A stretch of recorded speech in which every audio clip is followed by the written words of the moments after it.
Hello, I'm Pastor Jeff from Lutheran Church the Resurrection here in Marion. Thanks for joining me for our Lenten devotions. We're making our way through the Gospel of Luke and the Acts of the Apostles. Today is Thursday, March 25th, and we are in Acts 21. Here we are in Acts 21, and one thing I didn't mention yesterday, in Acts 20, as Paul is getting ready for this kind of farewell journey going back to Jerusalem, we also hear that he meets with his fellow believers on the first day of the week.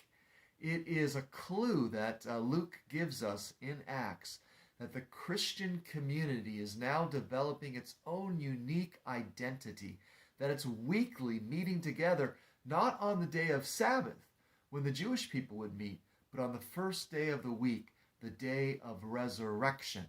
And so Christians are beginning to develop their own identity apart from their Jewish roots. Now, this is going to be very important as we continue on. Now, in 21, Paul finally does get to Jerusalem, and he's received warmly by the church there. This is important for Luke. Luke wants to make sure that we understand that Christianity is not some kind of new expression, but Christianity is an extension of the Jewish faith, and Paul is an extension of those first disciples.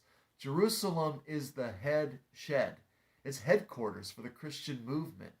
And Luke wants to make sure that we understand that Paul is in fellowship with the teaching of those disciples. In fact, he meets James there in Jerusalem. Well, there's a problem. Paul's got a reputation, doesn't he, of people are saying that he is speaking out against Judaism, against the temple, against following Moses. So there is a decision made that we're going to show just how Jewish Paul is. He's going to take a particular vow and bring others with him to perform this in the temple. Well, there's a bunch of rebel-rousers that kind of come into the temple and recognize him, and they cause quite a commotion. And so the Romans get involved. And here is something that I think Luke is trying to help us struggle with. What is going to be the connection between empire and faith?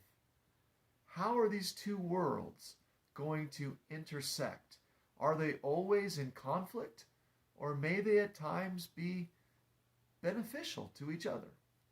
Here it is the Roman guard who's going to save Paul, and Paul is going to use him as a means to spread his understanding of what God has done in Jesus. Hope you're enjoying our time in the Acts of the Apostles. God bless you.